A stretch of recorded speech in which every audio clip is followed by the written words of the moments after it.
Today we're going to talk about limits for indeterminate forms. Indeterminate forms are actually forms where if you tried to do direct substitution, you would get 0 over 0, which is an indeterminate form. That's something that we don't allow in math.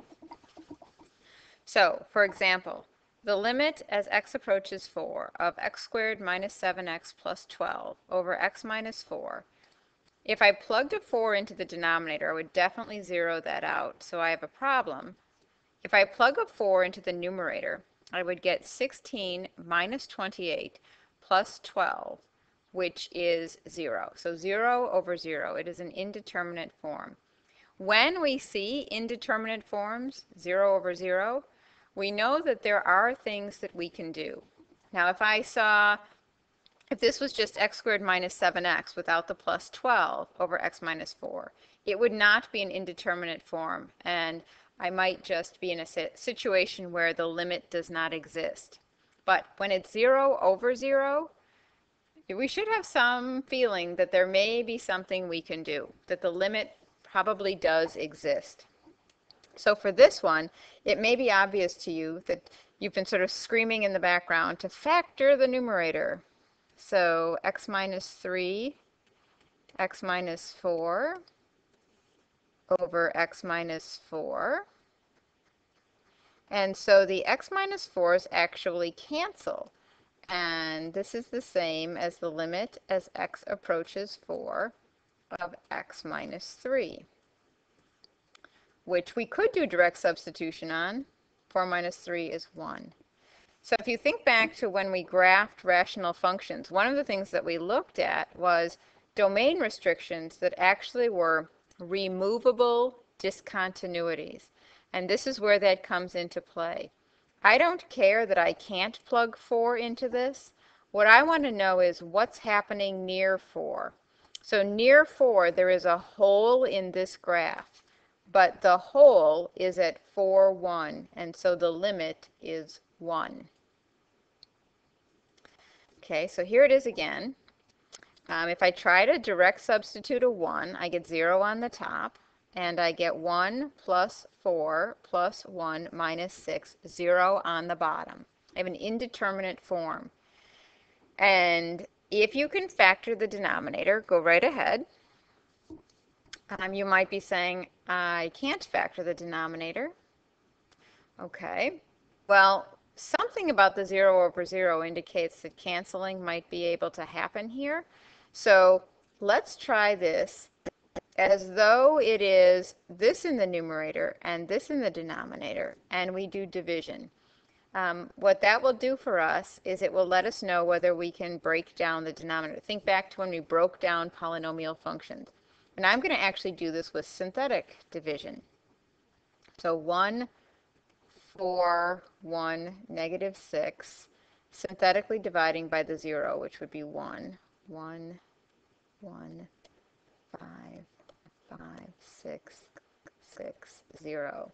So it does. So whether I knew it from looking at it or not, this is really x minus 1 over x minus 1 times x squared plus 5x plus 6.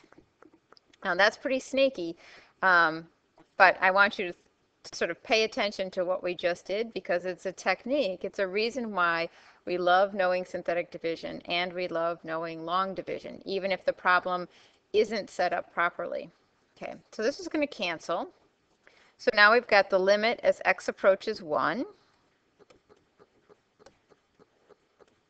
of 1 over x squared plus 5x plus 6, which would be 1 over 1 plus 5 plus 6, 12. So again, a removable discontinuity out of a rational function creates the potential to have a limit that actually exists. Okay, so this is a very strange problem. We have the square root of x plus 1 minus 1 over x. If I plug in a 0, the numerator is going to be the square root of 1, 1, minus 1, which is 0. over 0. So it is an indeterminate form. There is something I can do, but it probably isn't factoring and canceling. But I do want to be able to change the way this looks so that I can find the limit. So one of the techniques that we have in calculus is to rationalize the numerator. I know in pre-calculus we spend a lot of time rationalizing the denominator, but if we rationalize the numerator, we are definitely going to change the way this looks. So I have the square root of x plus 1 minus 1 over x. And in order to rationalize it, I need to multiply it by square root of x plus 1 plus 1. What this is going to create in the numerator is that sort of difference of two squares look, right? It's something minus 1 times something plus 1. So the numerator is going to be the product of the first terms, so x plus 1, so the square root squared. And then the outsides and insides are going to cancel. And then we're going to get minus 1, right, the last product of the last terms, over x times x plus 1 plus 1. Okay, so the numerator is actually x. So the numerator is actually x. And it will cancel with the denominator x. So now what we've got is the limit as x approaches 0 of 1 over the square root of x plus 1 plus 1. And this has radically changed the way this looks. If I plug in a 0 now, I get 1 over the square root of 1, which is 1, plus 1, 2, 1/2. 0 was a domain restriction, but it wasn't a domain restriction that created a vertical asymptote. It created a hole in the graph. Okay, here we go again. If I try to plug in a 2, 18 minus 2 is 16. Square root of 16 is 4. 4 minus 4 is 0. 2 minus 2 is 0 on the bottom. I'm probably not going to employ factoring to cancel, but I can change the way this looks by rationalizing the numerator.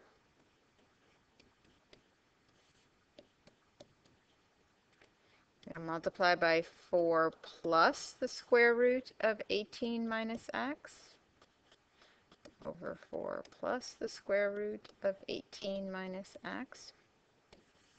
Okay, again, I've got that sort of difference of two squares look. 4 times 4 is 16. Outsides and insides are going to cancel out, and my last terms are going to make negative 18 minus x over x minus 2 times the quantity 4 plus the square root of 18 minus x. Okay, so 16 minus 18 plus x, right? So we've got 16 minus 18 plus x, which would be,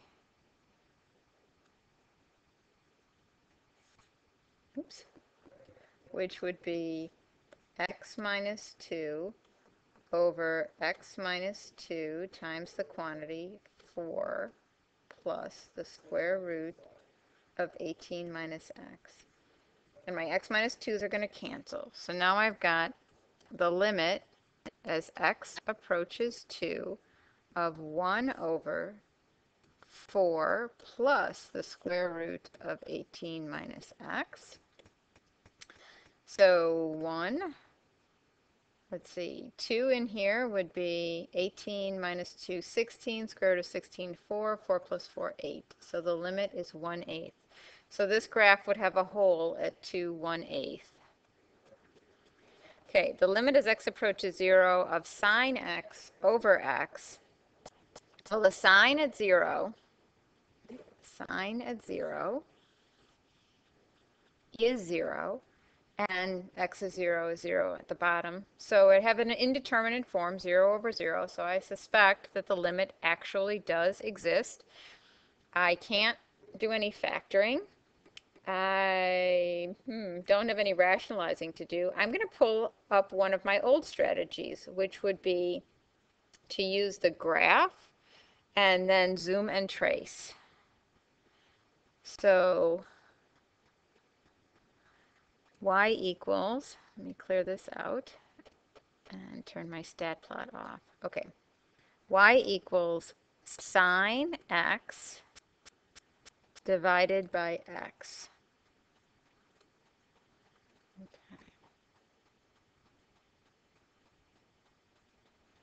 Okay, so it looks from my graph, although my calculator doesn't draw this well, it looks like it's at 1. I'm going to zoom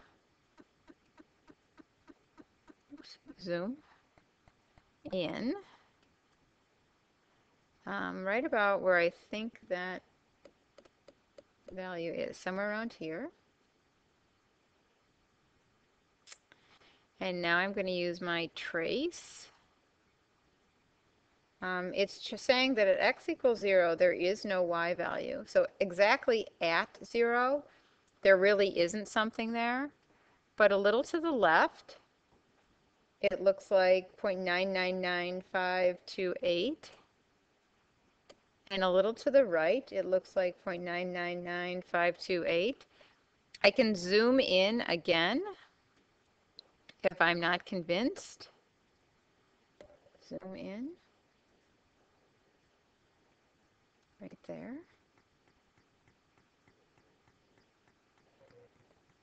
And try trace.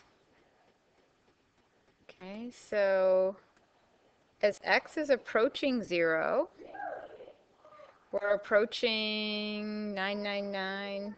This is actually a very small number. Again, 0.999. So by zoom and trace, and I could keep zooming and tracing, I'm going to say that the limit appears to be 1. The function, as it's drawn,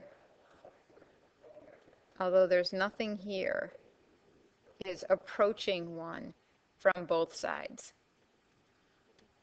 Okay, give it a try.